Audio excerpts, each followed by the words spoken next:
Smallpox is two related strains of a very infectious respiratory disease. It can also be spread through physical contact or infectious fluids or soiled body items. It causes fever, vomiting, and then very distinctively a very widespread rash on the face and extremities of pus-filled blisters that are almost like beads underneath the skin. And this disease is estimated to have killed about 300 to 500 million people globally from at least the 1600s and millennia before that in certain places of the world up until the 1980s. Here in my hand, I have a recreated penknife. It's one of the tools that comes up in historical accounts when we talk about inoculation or variolation. Now, this is taking a small blade or essentially just some kind of instrument, and you're going to nick the skin or scratch it, just disturb it and abrade the skin so that you can take a pustule of someone ill with smallpox. You're going to take that pustule, which has pus inside containing the virus, and you're going to intentionally rub that into the wound that you've created, that small cut, so the virus is going to enter the body.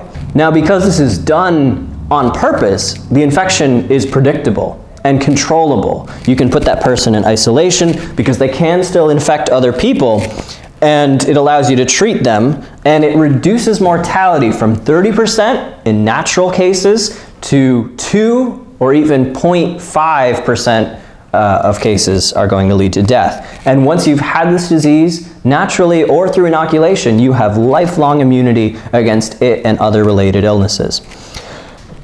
But vaccination is not variolation. Variolation is infection with live virus from the same family.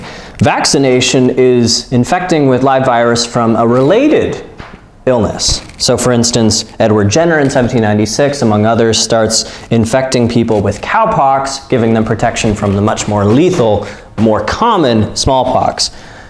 Quarantine, or what we have recently experienced as social distancing, is well known and understood, either putting people into a building, an isolated section of land, or both, and keeping them under control in some sort of safe setting for 3 to 6 weeks, depending how far along they are in the course of the illness. The scientific community has come a long way from the early days of disease mitigation. Today, we no longer need open pustules to generate an immune response, but instead can use the genetic code of a virus to create mRNA vaccines.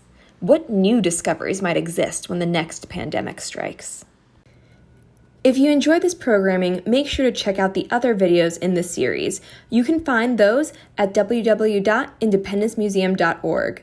The Independence Festival will also be happening live and in person on July 10th, 17th, and 24th. We hope to see you there.